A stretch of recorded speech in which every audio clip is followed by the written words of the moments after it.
ከወጋገን ባንክ ደንበኞች ከ5.1 ሚሊዮን ብር በላይ አጭበርብረዋል ተብለው የተጠረጠሩ 11 ግለሰቦች ክስ ተመሰረተባቸው።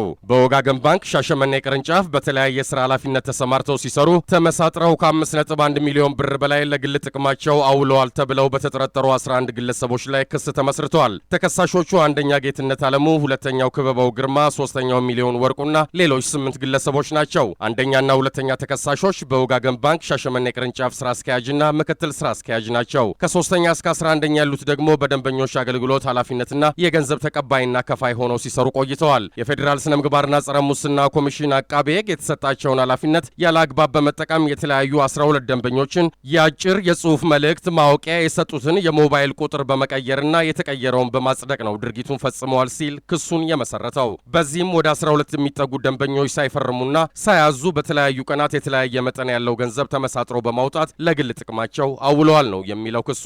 ሁሉም ተከሳሾች የተጣለባቸውን እምነት ወደ ጎን በመተው 5,115,239 ብር ለግል ጥቅማቸው እንዳዋሉ ክሱ ያስረዳል። በዚህም በዋና ወንጀል አድራጊነት በፈጸሙት የእምነት ማጉደል ወንጀል ነው የተከሰሱት። ከዚህ ውጭ አንደኛና ሁለተኛ ተከሳሾች ኃላፊነታቸውን ወደ ጎን በመተው በባንኩ ጥቅም ላይ ጉዳት ማድረስና የሙስና ወንጀል ነው ክስ የተመሰረተባቸው። ክሱን የተመለከተው የፌዴራል ከፍተኛ ፍርድ ቤት 18ኛ ወንጀል ችሎት ክሱ ለተከሳሾች ከደረሰ በኋላ ለዝርዝር ለችሎት ለማንበብ ለሚያዝያ 13 2008 ዓ.ም ተለዋጭ ቀጠሮ ሰጥቷል። የዘገባው ምንጭ ፋና ብሮድካስቲንግ ኮርፖሬት ነው።